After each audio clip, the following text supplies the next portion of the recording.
Hello ladies and gentlemen, this is Blue Maxima and I'm here checking out Kickin' Fennick. Wasn't going to actually put this one out first, but the developers actually got in contact with me and said, hey, here's a copy of this game. So I was originally just going to wait for this to come out on PlayStation Plus and download it and try it and put a video up from that, but yeah, I ended up getting a copy of it anyway, so what the hell, this goes out first. This menu is actually quite bare. You've only got continue a new game, which sends you to the previous level you completed and starts a new game. How to play, which just shows you a couple of slides on some of the basic game mechanics, and then level, which take you to the newest thing. So this game's got 50 levels in it. I'm about 3 hours in, and I'm about at the halfway point. I've already tried recording this twice, and I've sucked both times on that level there, level 3-3. So I'm definitely not going to do that again. I'm going to pop back to an earlier level and play on that. So we're going to play on 2-7, I think. That'll do. So you got a few things to look at here. You got your difficulty. Your difficulty actually changes the platforming, and it adds like more enemies and more obstacles to get through. So, you know, it actually does get really challenging on hard. In fact, I'm having a little bit of trouble on normal because of the way my fingers work. You've also got outfits. Every level in the game is hiding a strange cog, or whatever the bloody hell they're called. I can't remember them off the top of my head. And every 2 of them gives you a new outfit. So, you know, collect all of them, get a trophy, get a lot of outfits. Funnily enough, you can't actually change it. You can only change your outfit here. It says show menu after level, but that only lets you continue on to the next level. Go back to the main menu, or just, what was the other thing they'll let you do? Restart the level, right. So, it's just a bit odd. You don't even need to turn this on. You can just go back to the main menu whenever you need to do something, although the loading times in this game aren't exactly great. Which is a bit odd, because it's an Abstraction Games port. And Abstraction Games are usually really good with their ports, but this one's got a couple of technical issues, and we'll probably see some of them while we're playing this, so let's just wait for the game to load up, and we'll hop into the world of Kick and Fennick. And hopefully the recording doesn't fucking cut out this time, because this is the 3rd goddamn take. Alright, so here we are. This is Kick and Fennick. This thing we're holding is a sniper rifle or something. It's like a fusion rifle or something that's got a stupid name. And here's the thing about the rifle. It's got recoil so bad, any kid that fired it would be dead in milliseconds. But apparently this guy here has got 0 problems with recoil. Oh god, no. Thank God for that. So, that's the deal, basically. You have this rifle that has so much recoil it would make the biggest of 357s blush.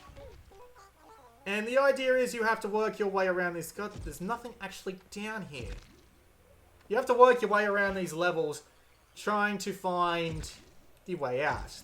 I hope that would be obvious. So the way out is actually up there. And the levels themselves aren't actually that hard to navigate, thankfully. I mean, it is slightly easy to get lost in them, but your robot buddy has given you the ability to see where you need to go with the push of a button. So it's actually quite easy to find your way around when you need to. Switch. So the idea is you're just wandering around these levels trying to find all these gears and simply just trying to get to the end. There's not really that much else to it, unfortunately. Not saying that that's a bad thing, but... oh, whoops. Not saying that that's a bad thing, but some games just don't really have the right idea of not having that much to do. You see, the idea with not having much to do is that you have to make the base game feel good enough. Bollocks to that. You have to make the base game feel good enough to justify the fact that you don't really have that much to do in terms of objectives or collectibles or what have you. You have to make the player appreciate what's there. And even though I tend to have a little bit of trouble with the aiming in this game because my fingers are retarded, it's fairly easy to appreciate what this game does. It's a very simple set of mechanics. 1 or 2 things every now and again comes along, like a boss fight that has a puzzle element you have to fight, you have to beat, or a supercharged shot, which I'll be able to show off because I believe this level does indeed actually have a supercharged shot around here somewhere. But other than that, the base gameplay itself is actually quite good. He moves as you would expect.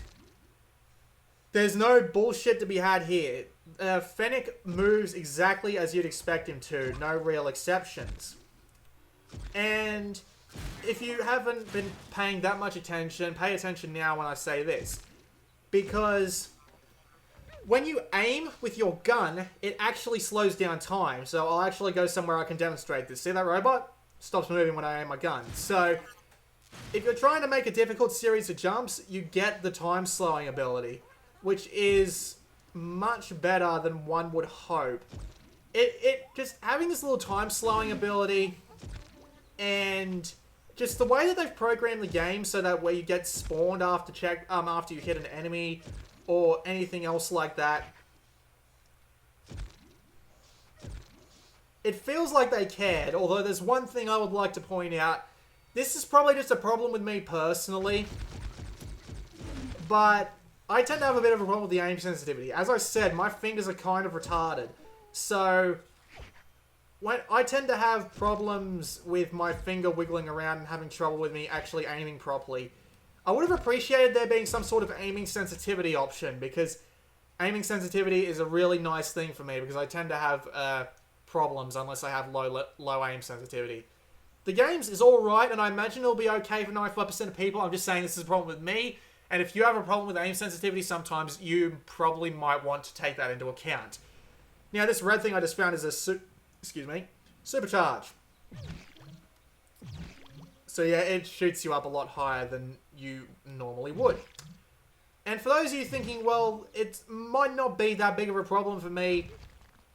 Well, actually, let me rephrase that. For some of you, it might not be a big problem, because you can actually aim with the touchscreen as well. But the touchscreen is a little bit strange about the way you aim. I would have liked this method of aiming better if it was more along the lines of Angry Birds, where the one area you tap, and then you tap and you drag out to aim, not you tap on a specific area of the screen to aim in that specific direction, because the other way just feels a bit clumsy. But I mean, the game works. It's just a little bit frustrating to deal with these controls sometimes, because my fingers suck. I'm not saying that it's something that the developers could have predicted, but at the same time, I can't help but be a little disappointed. But I have to say, it doesn't feel like Fly Hunter Origins, where everything was floaty as sin. Everything works properly. You're never thrown into a situation that you can't analyze first, or at least get some instruction on how to deal with it. Bloody hell. You are often shown off every element that you're about to see in the game before it really comes into use against any sort of dangerous obstacle. It's a very obvious thing, but in this game it feels particularly well done, because it doesn't waste any time and actually... God damn, I can't shoot. I can't fucking aim today. I'm so sorry.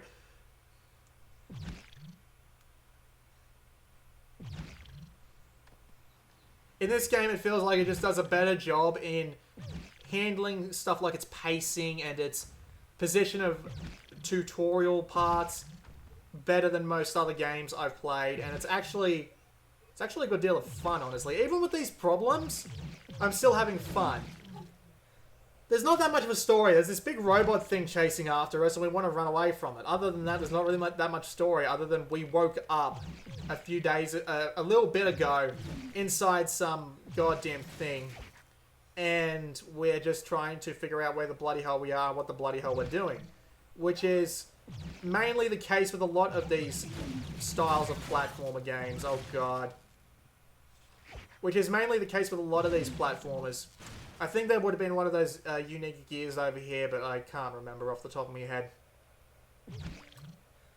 But yeah, as I said, I'm still enjoying myself and I'm still having fun with it, which is relatively rare. I mean, I have been frustrated by this game a few times because of the way the controls work, and sometimes the levels are laid out in a way where it can be kind of hard to see where you're going next, even with the help of the waypointing robot buddy. God damn it. Because the waypointing robot buddy only points you in a specific direction. He doesn't tell you where to go next. Because if he told you where to go next, it would make for a pretty boring game because you'd just be connecting the dots. However, sometimes there are just things where you can't see them. Like, you can't see a small hole in a wall because it looks like it blends in with the wall, or something juts out and looks like it's part of a wall and you can actually walk through it, even though it doesn't look like it at first glance, which is kind of annoying at times.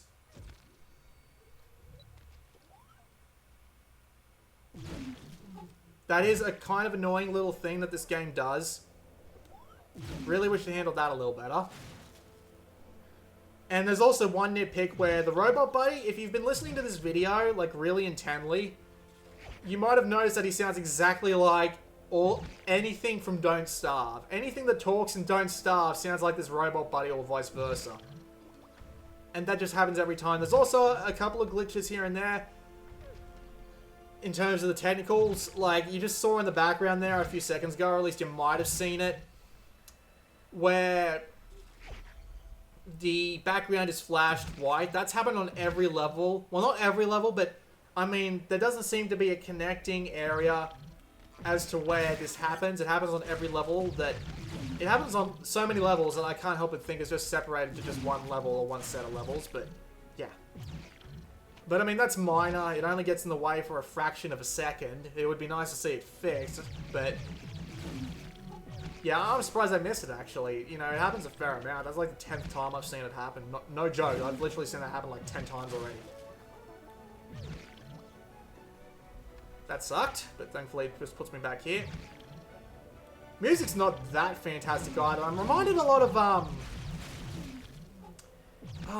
there was a specific movie that this music reminds me of, and for the life of me, I can't remember specifically what it was. I had it in my head the first time I recorded this, but I guess I lost it. It just faded from the membrane. Because a fella like me is going insane. I imagine that's what they call the censored version of that, because I don't want to say the gendered slur, even though I usually don't mind saying, I'm not even going to talk about that. Game's alright. I wish the combat was a little harder, because it's really just shoot at everything. I mean, the bosses tend to be undefeatable, or at least the boss tends to be undefeatable, and the enemies themselves tend to be killable in just one shot. Not that big of a deal, but, you know, it makes the combat really easy and feels like why is it there in the first place? Why not just give me pure platforming challenges? But that's not that big of a deal. It is still pretty hard to begin with, and I'm going to need to work my way back over there to use that launch pad there.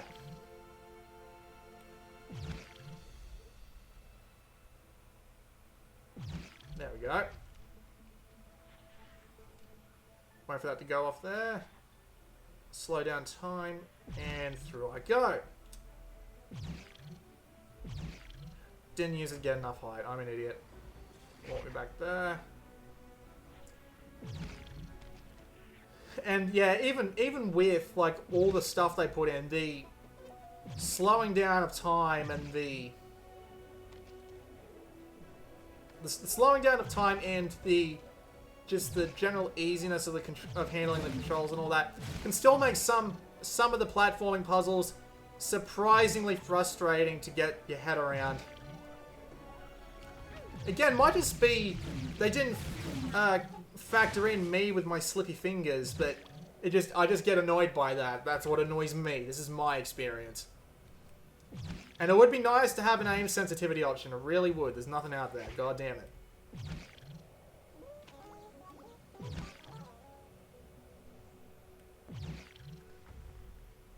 But I mean, either way, I'm still enjoying kicking Fennick. It's nice and colourful.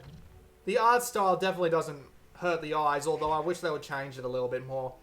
I mean, up to where I've played, which is about halfway through Chapter 3, it's been nothing but the same, like... It's been nothing but the same white buildings covered in foliage, right?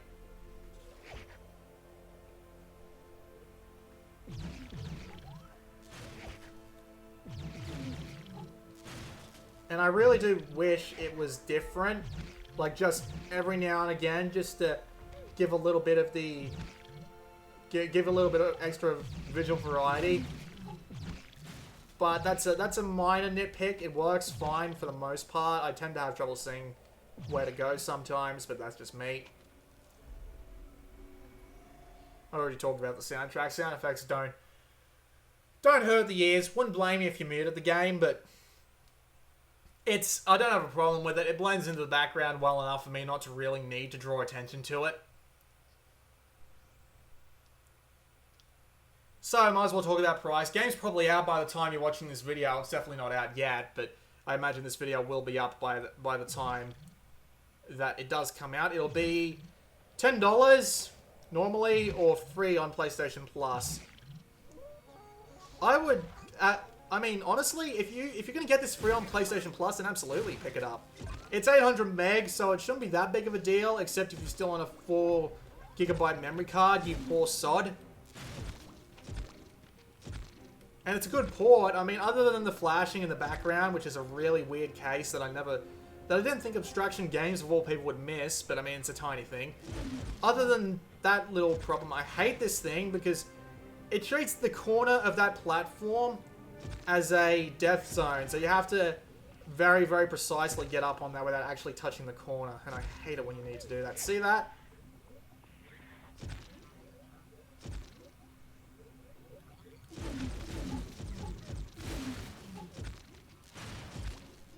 But yeah, as I was saying, the mix of puzzle platforming and obvious effort they've put in to make it as... That was stupid. The obvious effort they've put in to make this game as unfrustrating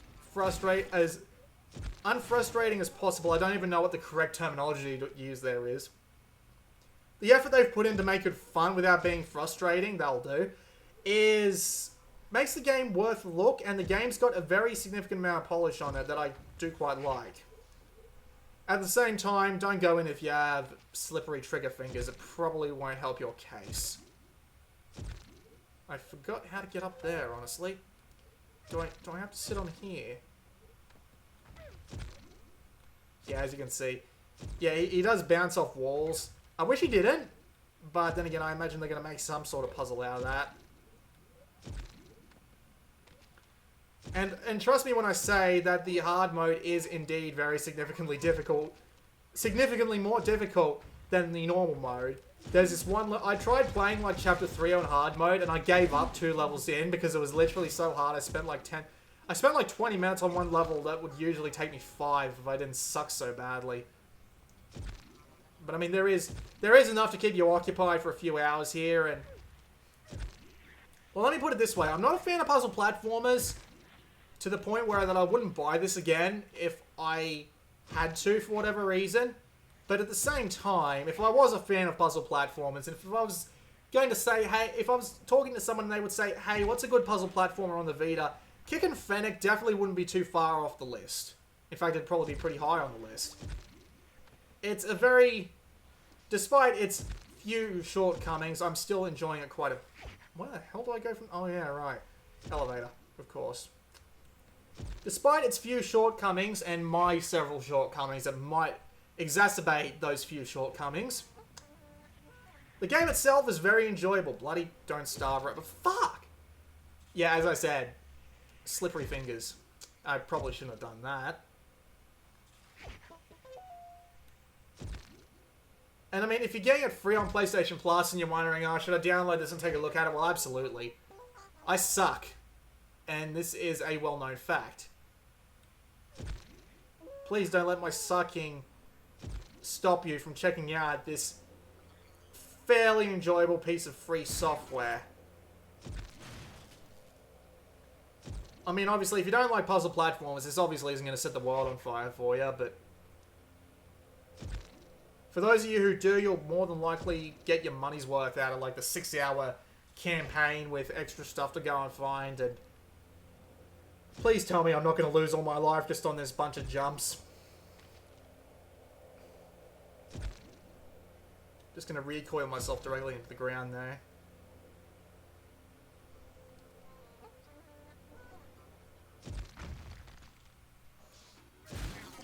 Camera's a little bit weird too, but I mean, they tend to... It's alright most of the time. There's a couple of times where it can tend to get in the way. Oh wait, I think I remember this... Oh god, I remember this puzzle. Wish the camera would hurry up and zoom out already.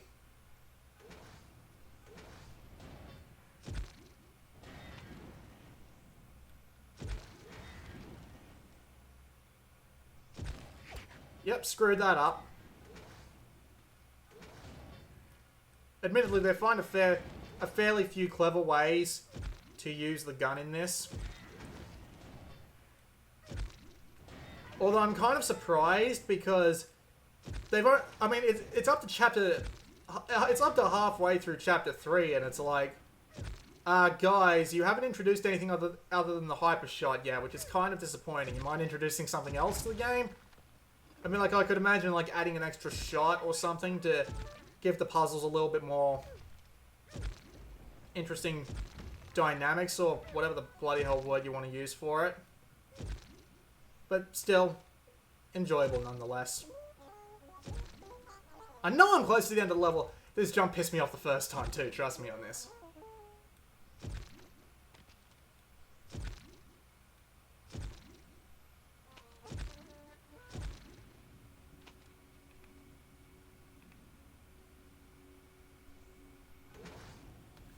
In fact, if I remember correctly, yep, there it is. That's the end of the level.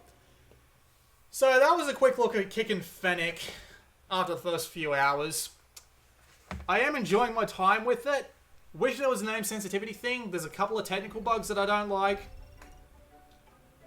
But the platforming itself is enjoyable enough. The gun is a clever idea, and it's executed upon fairly well. And it goes for a fair amount of time, and it's a nice game to look at, so I can't really argue against you getting it for free. If you like puzzle platformers, or just platformers in general, you can pay $10 for this. If you don't like puzzle platformers, this probably isn't going to change your mind on them. Nevertheless, it's still a fairly good game, and I quite like it. So there you go. I'll probably... will I get it? Probably won't, because there's like a bunch of other games that I'm getting tomorrow, so I really won't have time to play through this, but... That's a shame, really. Go play through it if you get it on PlayStation Plus for me, will ya? Just for the fun of it. This has been Blue Maxima. I'll see you all next time.